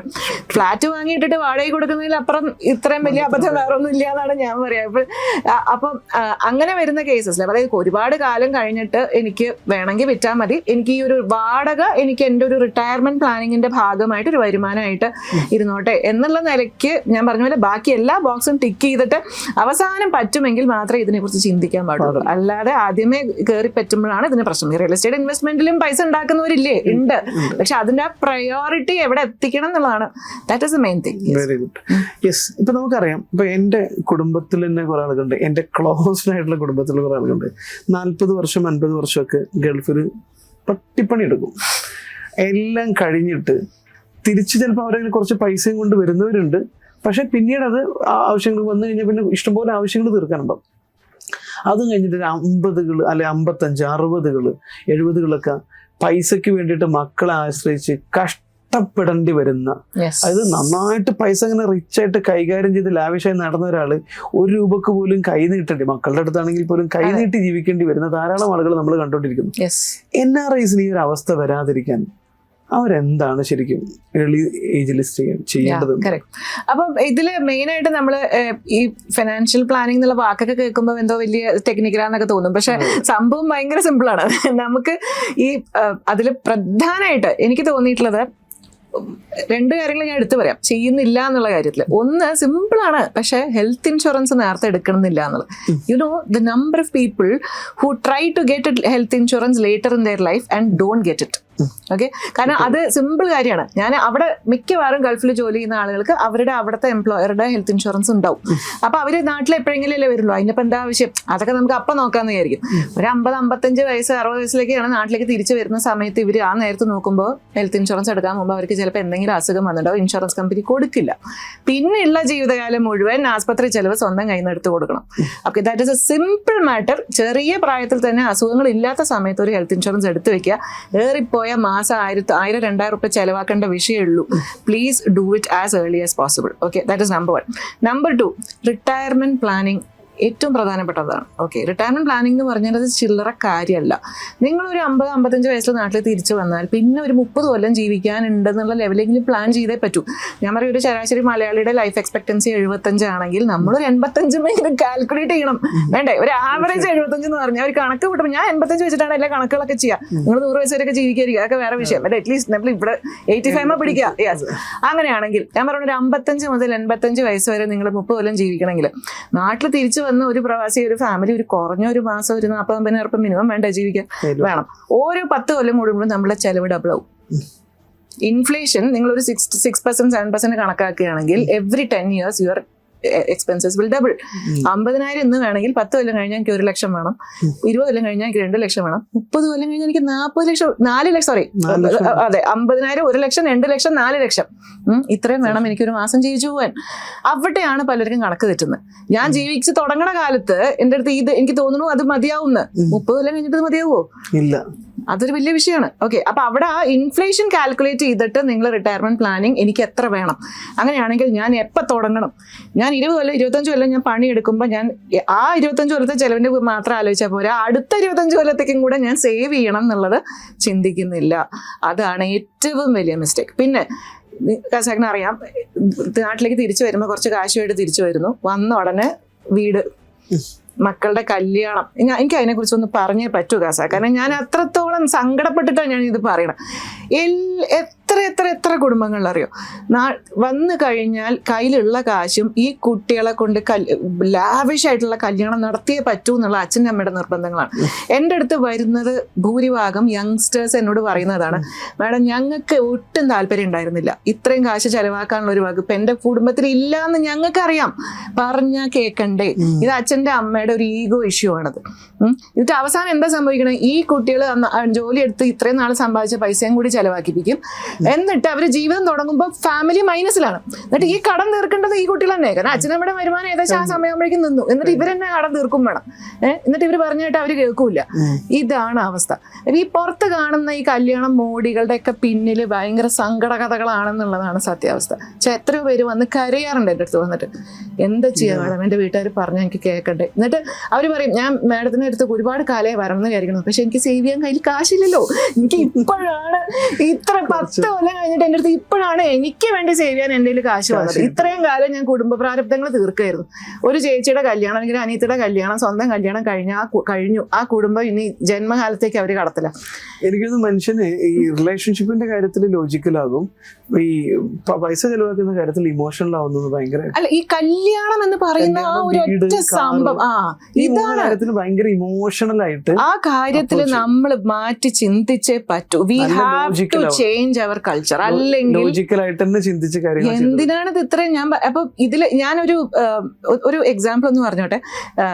എൻ്റെ ഒരു ക്ലയന്റ്, ഒരു പയ്യൻ, ഒരു ജസ്റ്റ് മാരീഡ് ചെയ്യാൻ പോകുന്നതിന് ഒരു 3 മാസം മുമ്പ് അവർ എൻ്റെ അടുത്ത് വന്നിട്ട് അവർ എന്നോട് പറഞ്ഞു, അവർക്ക് 2 പേർക്ക് നല്ല വരുമാനം ഉണ്ട് കേട്ടോ. അവർ പറഞ്ഞു, ഞങ്ങളുടെ അച്ഛനും അമ്മയ്ക്കും ഞങ്ങളുടെ കല്യാണത്തിനും ചെലവാക്കാൻ കാശില്ല, അവർക്ക് മുന്നോട്ട് ജീവിക്കാനുള്ള അത്യാവശ്യം പൈസയുള്ളൂ. So we are not going to take any money from our parents. ഞാൻ 1 ലക്ഷം, അവൾ 1 ലക്ഷം എടുക്കും, 2 ലക്ഷം കൊണ്ട് ഞങ്ങളുടെ വീട്ടിലൊരു ടീ പാർട്ടി നടത്തും, ഞങ്ങൾ കല്യാണം കഴിക്കും എന്ന് പറഞ്ഞു. ഞാൻ പറഞ്ഞു, സംഭവം ഭയങ്കരമാണല്ലോ, നോക്കാം, ചെയ്യോ നോക്കാന്ന് വെച്ചാൽ ഞാനും ഉണ്ടായിരുന്നു. കല്യാണം കഴിഞ്ഞ് 6 മാസം കഴിഞ്ഞ് അവർ വീണ്ടും തിരിച്ചു വന്നു. അപ്പൊ ഞാൻ ചോദിച്ചു, എന്താ ചെയ്തോ? യെസ് മാഡം, ഞങ്ങൾ 2 വർഷം കൊണ്ട് ഞങ്ങളുടെ കല്യാണം തീർത്തു. അവർ രണ്ടാളും SIP ചെയ്യുന്നു, ഇന്നും സന്തുഷ്ടമായി ജീവിച്ചു പോകുന്നു. അപ്പൊ ഞാൻ പറയുന്ന ചെറുപ്പക്കാരോട് എനിക്ക് പറയാനുള്ളത്, തീരുമാനങ്ങൾ നിങ്ങൾ എടുക്കണം. ദയവ് ചെയ്ത് ഈ വക കാര്യങ്ങളിൽ അച്ഛനും അമ്മയും പറയുന്ന എല്ലാം നല്ലതിനാവണം എന്നില്ല. To be very frank. കാരണം പലപ്പോഴും they get carried away by their ego. അവർക്ക് ചുറ്റുമുള്ള അവരെന്താ വിചാരിക്കുക, നാട്ടുകാരെന്താ വിചാരിക്കുക, ഇതാണ് പ്രശ്നം. ഏജ് ഗ്രൂപ്പിൽ ഉണ്ടാകുന്നതിന്റെ ഇടയിലുണ്ടായ ഈഗോയും മറ്റുമൊക്കെ സാറ്റിസ്ഫൈ ചെയ്യലും അതാണ്. അപ്പൊ അവിടെ നമ്മൾ കുറച്ച് മാറ്റി ചിന്തിക്കണം. പുതിയ തലമുറ കുറച്ച് തീരുമാനങ്ങൾ എടുക്കണം എന്നാണ് ഞാൻ വളരെ സ്ട്രോങ് ആയിട്ട് എനിക്ക് പറയാനുള്ള ഈ വിഷയത്തിൽ. നമ്മളെ എനിക്ക് ഇതിന്റെ കൂടെ തന്നെ ചോദിക്കേണ്ടത്, നമ്മളെ എഡ്യൂക്കേഷൻ സിസ്റ്റം എല്ലാത്തിനെ കുറിച്ചും പഠിപ്പിക്കുന്നുണ്ട്. പ്രധാനമായിട്ടും നല്ല ജോലിക്കാരനാവാനുള്ള എല്ലാ പണിയും പഠിപ്പിക്കുന്നുണ്ട്. പക്ഷെ ഈ ജോലി കൊണ്ട് കിട്ടിയ പൈസ എങ്ങനെ കൈകാര്യം ചെയ്യുന്നത്, ഫിനാൻഷ്യൽ എഡ്യൂക്കേഷൻ പഠിപ്പിക്കുന്നില്ല. അപ്പൊ ഒരു വീട്ടിൽ നിന്ന്, ഇപ്പൊ നമുക്ക് കോളേജിലെ സിലബസിൽ ഏതായാലും ഇല്ല, അപ്പൊ ഒരു വീട്ടില് ഒരു കുട്ടിയെ നമ്മൾ എങ്ങനെയാണ് ഫിനാൻഷ്യൽ എഡ്യൂക്കേഷൻ കൊടുത്തു തുടങ്ങുന്നത്, അതും ഏത് പ്രായത്തിൽ തുടങ്ങണം? യെസ്, വളരെ കറക്റ്റ് ആണ്. ഈ പറഞ്ഞ പോലെ ഈ ഡിഗ്രി കയ്യിൽ കൊണ്ടുതരും, പൈസ സമ്പാദിക്കാൻ പഠിപ്പിക്കും, അത് മാനേജ് ചെയ്യാൻ ഡോക്ടർമാർ എന്ത് പോട്ടെ, വലിയ വലിയ പ്രൊഫഷണൽസിന് പോലും 0 ആണ് പലർക്കും. എന്താ ബേസിക് ലൈഫ് ഇൻഷുറൻസും ഹെൽത്ത് ഇൻഷുറൻസും തമ്മിലുള്ള ഡിഫറൻസ് അറിയില്ല എന്നുള്ളതാണ് പലരുടെയും സിറ്റുവേഷൻ. അപ്പം ഓക്കെ, വളരെ റെലവെന്റ് ആയിട്ടുള്ള ഒരു ചോദ്യമാണ്. എനിക്ക് പറയാനുള്ളത് ഇതാണ്, എന്ന് നിങ്ങൾ പോക്കറ്റ് മണി കുട്ടിയുടെ കയ്യിൽ കൊടുക്കാൻ തുടങ്ങുന്നു, അന്ന് ആ കുട്ടിയെ പഠിപ്പിക്കേണ്ട ഒരു സിമ്പിൾ ഒരു പുസ്തകം എടുത്ത് കൊടുത്തിട്ട് കണക്കിൽ എഴുതാൻ പറയാം. ഇന്നിപ്പോ നിന്റെ ഇപ്പൊ ഞാൻ 100 രൂപ തന്നു, ശരി, അതിന് എത്ര ഒരു പുസ്തകം വാങ്ങി 10 രൂപ പോയോ, ബാക്കി എത്ര ഉണ്ട്? 90 രൂപ. ഇന്ന് വൈകുന്നേരം ആ കുട്ടി കിടന്നുറങ്ങുമ്പോൾ ആ കണക്ക് പുസ്തകത്തിൽ എന്താണോ ഉള്ളത് അത് അവന്റെ കയ്യിൽ ബാഗിൽ ഉണ്ടായിരിക്കണം. അങ്ങനെ അത് എത്ര നേരം എടുക്കും? ഒരു ദിവസം ഒരു 2 മിനിറ്റ് എടുക്കും എഴുതാനായിട്ട്. ഈ 10 രൂപയുടെ 20 രൂപയുടെ കണക്ക് എന്നും എഴുതാൻ തുടങ്ങിയാൽ നാളെ അവൻ ഹാൻഡിൽ ചെയ്യണ ആയിരങ്ങളും ലക്ഷങ്ങളും അവന് ഹാൻഡിൽ ചെയ്യുന്ന ഒരു ബുദ്ധിമുട്ടും ഉണ്ടാവില്ല. കാരണം ഹി നോസ് കഴിഞ്ഞ മാസം നിനക്ക് ഞാൻ 500 രൂപ തന്നു, നീ എന്താ ചെയ്തതെന്ന് ചോദിച്ചാൽ കറക്റ്റ് അറിയാലോ, ഇന്ന കാര്യത്തിന് ഞാൻ ചെലവാക്കി. അപ്പൊ ഇങ്ങനെ എഴുതി തുടങ്ങിയാലേ ആ ഡിസിപ്ലിൻ നമുക്ക് ആ കുട്ടികളുടെ തലയിൽ കയറ്റാൻ പറ്റുള്ളൂ. Okay, that is number 1. Second thing, പൈസക്ക് വളരാനുള്ള കഴിവുണ്ടെന്ന് കുട്ടികളെ പഠിപ്പിക്കണം. അല്ലാതെ വെറുതെ അലമാരിക്കുള്ളിൽ, അതായത് അത് 2 തരത്തിലാണ്. അത് ഒന്ന്, 100 രൂപ കിട്ടിയാൽ 10 രൂപ സേവ് ചെയ്യണം എന്നുള്ളത് പഠിപ്പിക്കണം. ആ 10 രൂപ നീ സേവ് ചെയ്താൽ അത് നാളെ 10 അല്ല അതിൽ കൂടുതലാവാനുള്ള കഴിവുണ്ടായിരുന്നെന്നും പഠിപ്പിക്കണം. അപ്പൊ അവിടെ നമ്മൾ ഒരു എന്ത് കൊടുത്താലും 10 to 20%, 20% പറ്റുമോ, 10എങ്കിലും സേവ് ചെയ്യണം. അത് ബാങ്കിൽ ഇട്ട് കൊടുക്കുക. ഒരു കൊല്ലം കഴിയുമ്പോൾ അതിൽ ഇത്തിരി പലിശ വീഴുന്നില്ലേ, എന്തെങ്കിലും അവിടെ വരുമാനം വരുന്നു. അപ്പൊ അത് ഗ്രോ ചെയ്യാൻ സാധ്യതയുണ്ട്. So you should save, it should grow. ഇങ്ങനെയുള്ള സിമ്പിൾ കോൺസെപ്റ്റ്സ് ചെറിയ പ്രായത്തിലെ കുട്ടികളെ പഠിപ്പിക്കണം. അപ്പൊ എന്ന് പോക്കറ്റ് മണി കൊടുക്കുന്നോ അന്ന് മുതൽ കണക്ക് എഴുതാൻ പഠിക്കണം. അവർക്ക് നമ്പർ എഴുതാൻ പഠിക്കുന്ന കാലത്ത് ഒരു ബേസിക്കലി ഒരു ഹൈസ്കൂളൊക്കെ എത്തുമ്പോഴാണല്ലോ നമ്മൾ കുട്ടികളുടെ കയ്യിൽ കാശ് കൊടുക്കുള്ളൂ. അവർക്കൊരു ബാങ്ക് അക്കൗണ്ട് തുടങ്ങി കൊടുക്കുക, അവർ ATM കാർഡ് സ്വന്തമായിട്ട് യൂസ് ചെയ്യാൻ പഠിപ്പിക്കുക. എപ്പോഴും പറയാ, ഞാൻ നിനക്ക് 100 രൂപ തന്നാൽ നീ അതിൽ നിന്ന് 90 എടുക്കാൻ പാടുള്ളൂ, ബാക്കി 10 രൂപ അവിടെ വെക്കണം എന്ന് പഠിപ്പിക്കുക. ഇതൊക്കെ ഇങ്ങനെ ഇതൊരു ആ ട്രാക്കിൽ അങ്ങോട്ട് വിട്ടുകൊടുത്താൽ മതി, പിന്നെ ഒരു കുഴപ്പം ഉണ്ടാവില്ല.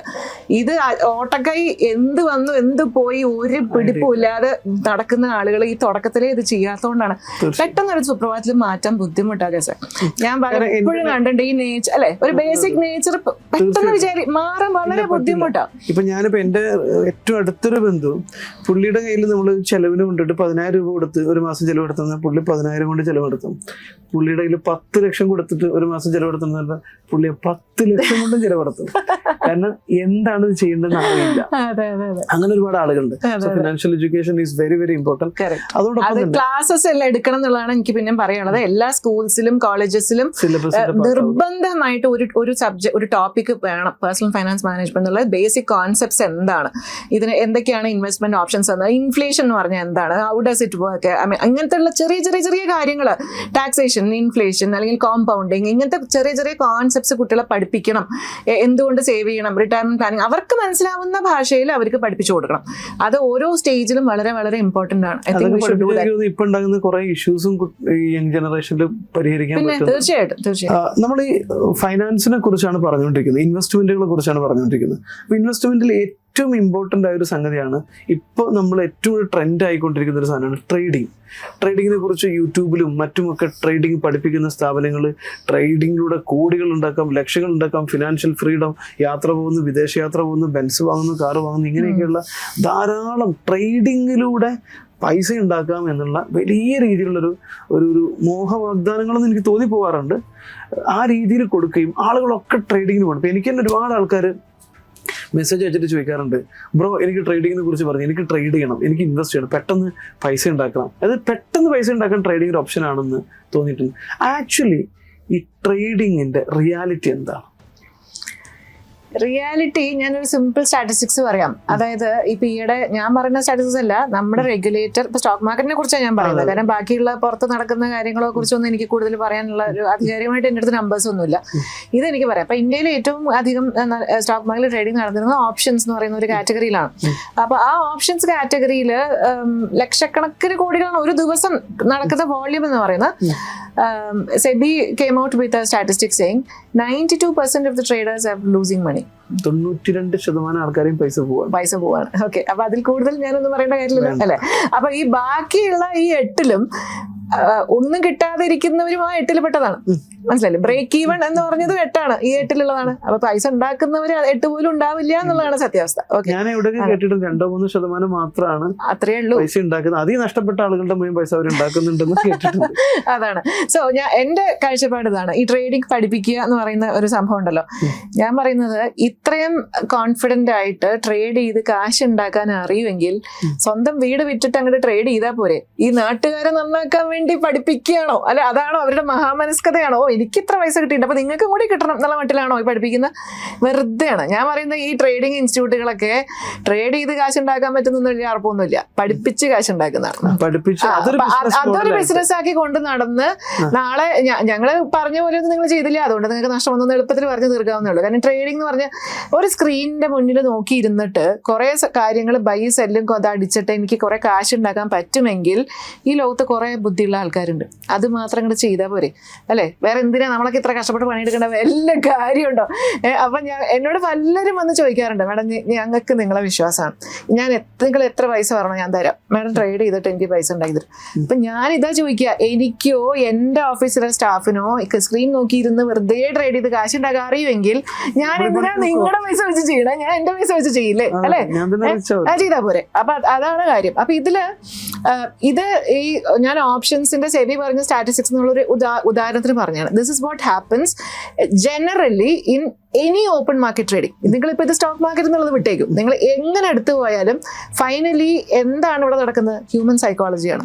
അല്ലാതെ നമ്മൾ എളുപ്പത്തിൽ പറയാം, എന്താ പറയാ, ഞാൻ പറയും ഗാന്ധിയൻ പ്രിൻസിപ്പിൾസ് പോലെയാണ്. കള്ളം പറയരുത് എന്ന് പറഞ്ഞാൽ മനസ്സിലാക്കാൻ ബുദ്ധിമുട്ടുണ്ടോ? ഒരു ബുദ്ധിമുട്ടില്ല, ചെയ്യാനാണ് ബുദ്ധിമുട്ട് അല്ലേ? അപ്പൊ കയറുമ്പോൾ നമ്മൾ യു ഹാവ് ടു ബൈ, മേലെ പോകുമ്പോൾ വിൽക്കണം, ലാഭം ഉണ്ടെങ്കിൽ വിൽക്കണം, താഴെ വരുമ്പോൾ നഷ്ടം വന്നാൽ അത് സ്റ്റോപ്പ് ലോസ് വെച്ച് കട്ട് ചെയ്യണം. ഇതൊന്നും പറഞ്ഞാൽ മനസ്സിലാക്കാൻ ഒരു ബുദ്ധിമുട്ടില്ല. So you can very easily teach the principles of trading. ഇങ്ങനെയൊക്കെ ചെയ്താൽ നിങ്ങൾക്ക് പൈസ കിട്ടും. പക്ഷെ അത് ചെയ്യാൻ പുറപ്പെടുമ്പോൾ മനസ്സിലാവും it is impossible. Yes, exactly. Market is too smart. Don't think നമ്മളിങ്ങനെ വെറുതെ കയറി പോയിട്ട് എന്തെങ്കിലും കാണിച്ചിട്ട് ഇങ്ങനെ എനിക്ക് സ്ഥിരമായിട്ട് കാശ് ഉണ്ടാക്കാൻ പറ്റുമെന്ന് വിചാരിക്കരുത്. On any trade there is a 50% chance of you making money അല്ലെ? ഒന്നുകിൽ കയറും ഇല്ലെങ്കിൽ ഇറങ്ങും. ഈ സൈഡിൽ കൂടെ ഒന്നും പോകില്ലല്ലോ, ഏതെങ്കിലും ഒന്നല്ലേ സംഭവിക്കുള്ളൂ. പക്ഷെ അവിടെ നമുക്ക് പലർക്കും പറ്റുന്ന മിസ്റ്റേക്ക്, നമ്മൾ ലാഭം വരുമ്പോൾ ചെറിയ ചെറിയ ലാഭം എടുത്ത് നമ്മൾ എക്സിറ്റ് ചെയ്യും, നഷ്ടം വരുമ്പോൾ നമ്മൾ നോക്കിയിരിക്കും, തിരിച്ചു കയറും. അപ്പൊ നമുക്കൊരു 10 ട്രേഡ് ഞാൻ ചെയ്താൽ എനിക്ക് ചിലപ്പോൾ 6 ട്രേഡോ 7 ട്രേഡോ എനിക്ക് ചിലപ്പോൾ ലാഭം കിട്ടിയിട്ടുണ്ടാവും. ആ ബാക്കിയുള്ള 3 എണ്ണത്തിൽ ഈ കിട്ടുന്നതിനേക്കാൾ കൂടുതൽ അപ്പുറത്ത് പോകും. ഇവിടെയാണ് നമ്മൾ ഹ്യൂമൻ സൈക്കോളജി നമ്മൾ ഫെയിൽ ചെയ്യുന്നത്. Okay, so it is not easy at all. ഞാൻ പറയും ചെറുപ്പക്കാര് ഒരു കാരണവശാലും ഇതിൽ കടക്കരുത്. കാരണം അവർക്ക് നഷ്ടപ്പെടുന്ന അവരുടെ വിലപ്പെട്ട സമയമാണ്, അവരുടെ പൈസയാണ്. അവരുടെ ഇതിലേക്ക് ഫോക്കസ് ചെയ്യണം, കരിയറിലേക്ക് ഫോക്കസ് ചെയ്യണം, സേവ് ചെയ്യണം, ഇൻവെസ്റ്റ് ചെയ്യണം. ഈ 2 വാക്കും ഒന്നല്ല. ഇൻവെസ്റ്റ്മെന്റും ട്രേഡിങ്ങും തമ്മിൽ യാതൊരു ബന്ധവുമില്ല. പിന്നെ ആർക്കായി ട്രേഡിംഗ് പറ്റുക? ഞാൻ പറയട്ടെ, ഒരു റിട്ടയർ ആയി, എൻ്റെ കയ്യിൽ കുറെ കാശുണ്ട്, കുറെ സമയമുണ്ട്, എനിക്ക് പ്രത്യേകിച്ച് ഒന്നും ചെയ്യാനൊന്നുമില്ല, ചില്ലറ പൈസ അതിൽ നിന്ന് മാറ്റി വെച്ചിട്ട് ഞാൻ വെറുതെ എന്തെങ്കിലും വാങ്ങാൻ വിൽക്കുക, കിട്ടിയാലും ഇത്ര പോയാലും ഇത്ര, സമയം കളയാൻ നല്ല പരിപാടിയാണ്. So if you have that discipline, അത്യാവശ്യം കാശ് പോവാതെ എന്തെങ്കിലും തട്ടിക്കളിക്കാനൊക്കെ, നമ്മൾ ടി വിയിൽ ദിവസം കാണുന്നു ലോകത്ത് നടക്കുന്ന എല്ലാ പ്രശ്നങ്ങളും കാര്യങ്ങൾക്കും ഒക്കെ ഇവിടെ എന്തെങ്കിലുമൊക്കെ നടന്നുകൊണ്ടിരിക്കില്ലേ, അത് കാരണം കൊണ്ട് ഇത് കയറി അല്ലെങ്കിൽ ഇത് ഇറങ്ങി, ഇത് ഭയങ്കര രസം, അത് കണ്ടിരിക്കാൻ ബോറടിക്കില്ല. അപ്പൊ അതൊക്കെ നമുക്കൊരു ബോറടിക്കാതെ എന്തെങ്കിലും ചെയ്യാനായിട്ട് ഒരു ചെറിയ സംഖ്യ മാറ്റി വെച്ച് അതിലങ്ങനെ തട്ടിക്കളിച്ച് ചില്ലറ പൈസയൊക്കെ കൊണ്ടുപോകാം, അതിനൊക്കെ പറ്റും, അതിനെ പറ്റൂ. അതല്ലാതെ നമ്മുടെ വിലപ്പെട്ട സമയം ഫുൾ ടൈം ഒരു പ്രൊഫഷനായിട്ട് ഇതിനെ കാണുന്നത് അപകടമാണ്. 100-ൽ ഒരു 1-2 പേർക്ക് മാത്രമേ രക്ഷപ്പെടാൻ പറ്റുള്ളൂ എങ്കിൽ why are you taking the chance? ഞാൻ അതിലൊരാളായിരിക്കും എന്നുള്ള വിശ്വസിച്ച് പുറത്ത് നമ്മൾ അതിലേക്ക് ഇറങ്ങുന്നത് വിഡിതാണ് ഞാൻ പറയുള്ളൂ. എനിക്ക് വേറെ ഒന്നും പറയാനില്ല.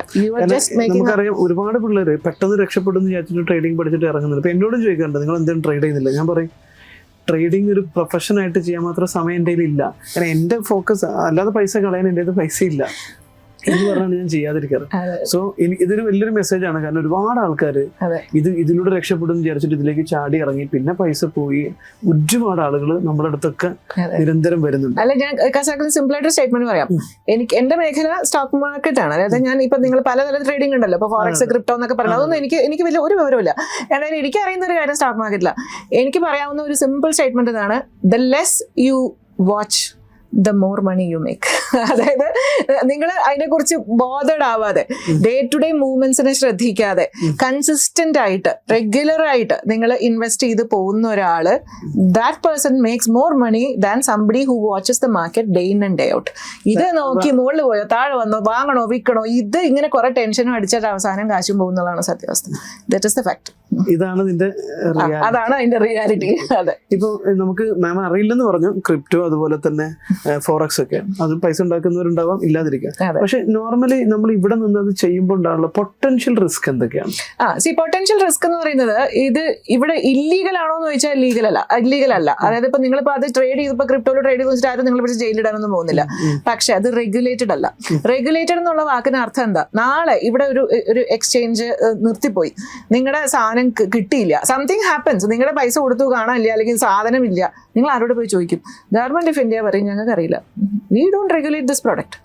ഓക്കെ, സോ റെഗുലേറ്റഡ് അല്ലാത്തത് കൊണ്ട് തന്നെ നമുക്ക് ഒരു എന്താ പറയാ, ചോദിച്ച് ചെല്ലാനൊരു സ്ഥലമില്ല. അത് വലിയ റിസ്ക് അല്ലേ? വലിയൊരു റിസ്ക് ആണ്. അപ്പൊ അത് മനസ്സിലാക്കണം. പിന്നെ മാക്സിമം ടാക്സേഷൻ ആണ്, 30% ടാക്സേഷൻ ആണ്. ലോസും പ്രോഫിറ്റും അഡ്ജസ്റ്റ് ചെയ്യാൻ പറ്റില്ല. നഷ്ടം അങ്ങോട്ട് കൊടുക്കണം, ലാഭത്തിന് 30% കൊടുക്കണം. ഗവൺമെന്റിന് അത്രയൊക്കെ ചെയ്യാൻ പറ്റുള്ളൂ. ബട്ട് എന്നെ സംബന്ധിച്ച് ഞാൻ കാണുന്ന ഏറ്റവും വലിയ റിസ്ക് റെഗുലേറ്റഡ് അല്ല എന്നുള്ളതാണ്. സോ ഇനി ഒരു പ്രധാനപ്പെട്ട ചോദ്യം, ലാസ്റ്റ് ചോദ്യം ചോദിക്കാനുള്ളത്, ശരിക്കും എന്താണ് ഒരു പ്രോപ്പർ ഇൻവെസ്റ്റ്മെന്റ് പ്ലാൻ? ഒരു പ്രോപ്പറായിട്ട് ഇൻവെസ്റ്റ് ചെയ്യേണ്ടത് എന്തിലാണ് നമ്മൾ? അതിൽ ഞാൻ പറയും, ആദ്യം തന്നെ നമ്മൾ ചെയ്യേണ്ടത് ഒരു റിസ്ക് മാനേജ്മെന്റ് ആണ്. റിസ്ക് മാനേജ്മെന്റ് എന്ന് പറയുമ്പോൾ ആദ്യം ചെയ്യേണ്ടത് നമ്മളൊരു, ഞാൻ പറഞ്ഞു, ഹെൽത്ത് ഇൻഷുറൻസ് എടുത്തു വയ്ക്കണം. എനിക്ക് ആദ്യം ചെയ്യേണ്ടതാണ്. എനിക്ക് അസുഖം വന്നാൽ എൻ്റെ കുടുംബത്തിനെ ആശ്രയിക്കാൻ പാടില്ല. That's the first thing you should do. Second, number 2, നിങ്ങളെ ആശ്രയിച്ച് കഴിയുന്ന ഒരു കുടുംബം ഉണ്ടെങ്കിൽ നിങ്ങളൊരു ലൈഫ് ഇൻഷുറൻസ് എടുത്തു വെക്കണം. എന്നാൽ ഇന്ന് എനിക്ക് എന്തെങ്കിലും സംഭവിച്ചാൽ അവർ നാളെ എങ്ങനെ ജീവിച്ചു പോകും എന്നുള്ളൊരു ചോദ്യമാണ്. ചെറിയ വിലയ്ക്ക് 30 വയസ്സുള്ള ഒരാൾക്ക് 1 കോടി രൂപയുടെ ടേം ഇൻഷുറൻസ് എടുക്കാൻ മാസം 1000 രൂപ മതി. ഓക്കെ, അപ്പൊ ഇത് എനിക്ക് എന്തെങ്കിലും സംഭവിച്ചാൽ എൻ്റെ ഫാമിലിക്ക് 1 കോടി രൂപ കിട്ടുന്നുള്ള സമാധാനത്തോടെ കിടന്നുറങ്ങാം. This is what you should do. Number 2. Number 3, ഇൻവെസ്റ്റ്മെന്റിലേക്ക് കടന്നാൽ ആദ്യം ചെയ്യേണ്ട കാര്യം, അപ്പൊ ഇൻഷുറൻസ് മാറ്റി നിർത്തിയാൽ ഇൻവെസ്റ്റ്മെന്റ്. ഓക്കെ, അതിൽ ആദ്യം ചെയ്യേണ്ട ഒരു കുടുംബത്തിന് ഒരു എമർജൻസി ഫണ്ട് വേണമെന്നുള്ള. ഞാൻ പറയും, ഒരു കഞ്ഞി കുടിച്ച് 6 മാസം ജീവിക്കാനുള്ള പൈസ ഓരോ കുടുംബവും മാറ്റി വെക്കണം എന്നുള്ള. എന്ത് തലയിടുത്തി തലയിൽ വീഴും നമുക്ക് അറിയില്ല, അല്ലെ? അപ്പൊ അത് ഒന്നും ഇല്ലെങ്കിലും, ഒരു വരുമാനം ഇല്ലെങ്കിലും, എനിക്ക് 6 മാസം കൊണ്ട് നമ്മൾ എന്തെങ്കിലുമൊക്കെ പിന്നെ തട്ടിക്കൂട്ടി ഉണ്ടാക്കാൻ നോക്കാം. 6 മാസം എനിക്ക് പിടിച്ചേക്കാൻ പറ്റണം. അത് നമ്മൾ മാറ്റി വെക്കണം. That is the first step U should do. Second step in investment ഞാൻ പറയുകയാണെങ്കിൽ, ഷോർട്ട് ടേം ആയിട്ടുള്ള കാര്യങ്ങൾക്ക് വളരെ കൺസർവേറ്റീവ് ആയിട്ടുള്ള ഇൻവെസ്റ്റ്മെന്റ്സിന് പോകണം. എനിക്ക് 1 കൊല്ലം കഴിഞ്ഞാൽ എൻ്റെ കുട്ടിക്ക് ഫീസ് അടയ്ക്കണം എന്നുള്ളത് കാര്യം എനിക്കറിയാം. ഓക്കെ, 2 കൊല്ലം കഴിഞ്ഞാൽ എൻ്റെ വീട്ടിലൊരു കല്യാണം നടക്കുന്നുണ്ട്, എനിക്ക് അതിന് വേണ്ടി ഇത്ര ഞാൻ കൊടുക്കണം, അല്ലെങ്കിൽ എന്തെങ്കിലും അതിന് വേണ്ടി ഞാൻ മാറ്റി വെക്കണം. ഞാൻ പറയുന്നത്, എല്ലാ കൊല്ലവും എൻ്റെ ഫാമിലിയായിട്ട് ഞാനൊരു ഹോളിഡേ പോകണം. ഇതൊക്കെ നമുക്ക് പ്ലാൻ ചെയ്യാൻ പറ്റുന്ന കാര്യങ്ങളല്ലേ? അപ്പൊ ഇതിനൊക്കെ വേണ്ടിയിട്ട് നമ്മൾ കുറച്ച് പൈസ നമ്മൾ മാറ്റി വെക്കുന്നു. പക്ഷെ അവിടെ ഒന്നും നമ്മളൊരു ക്യാപിറ്റൽ വോളറ്റിലിറ്റി ഉള്ള ഒന്നിലേക്കും പോകരുത്. നമുക്ക് സ്റ്റേബിൾ ആയിട്ട് എന്തെങ്കിലും വരുമാനം കിട്ടിയാൽ കിട്ടി, ഇല്ലെങ്കിൽ ഓക്കെ, വളരെ കൺസർവേറ്റീവ് ആയിട്ടുള്ള ഇൻവെസ്റ്റ്മെന്റ്സ് നമ്മൾ ഷോർട്ട് ടേമിലേക്ക് പോകണം. ഞങ്ങളുടെ ഭാഷയിൽ ഷോർട്ട് ടേം എന്ന് പറഞ്ഞാൽ 1 to 5 years ഞങ്ങൾക്ക് ഷോർട്ട് ടേം ആണ്. ഓക്കെ, സോ ആ ലെവലിൽ ഉള്ള കാര്യങ്ങളൊക്കെ ആദ്യം ടിക്ക് ഓഫ് ചെയ്യണം. എന്തായാലും എനിക്കിത് ആവശ്യം വരുന്ന അറിയാം. അങ്ങനെയാണെങ്കിൽ അതിനാദ്യം നമ്മൾ കരുതണം. ഓക്കെ, പിന്നെ നമ്മൾ ലോങ് ടേമിലേക്ക് പോകാം. അവിടെ നമ്മൾ കുറച്ച് വോളറ്റൈൽ ആണെങ്കിലും കൂടുതൽ റിട്ടേൺസിന് വേണ്ടി നമുക്ക് ചെയ്യാം. അവിടെ നമുക്കിപ്പോൾ റിട്ടയർമെന്റ് പ്ലാനിങ് ആവാം. ഇപ്പോൾ ചെറിയ കുട്ടികളെ സംബന്ധിച്ച് വലിയ നമ്മുടെ കോളേജ് പഠിപ്പിനെ കുറിച്ചായിരിക്കാം. 10 വർഷം കഴിഞ്ഞിട്ട് എനിക്കൊരു വീട് പണിയണം, അപ്പം ഞാനിപ്പോൾ അതിൻ്റെ ഒരു ഹോം ലോൺ എടുത്താലും എനിക്ക് അതിന് വേണ്ടി കുറച്ച് പൈസ കരുതണം.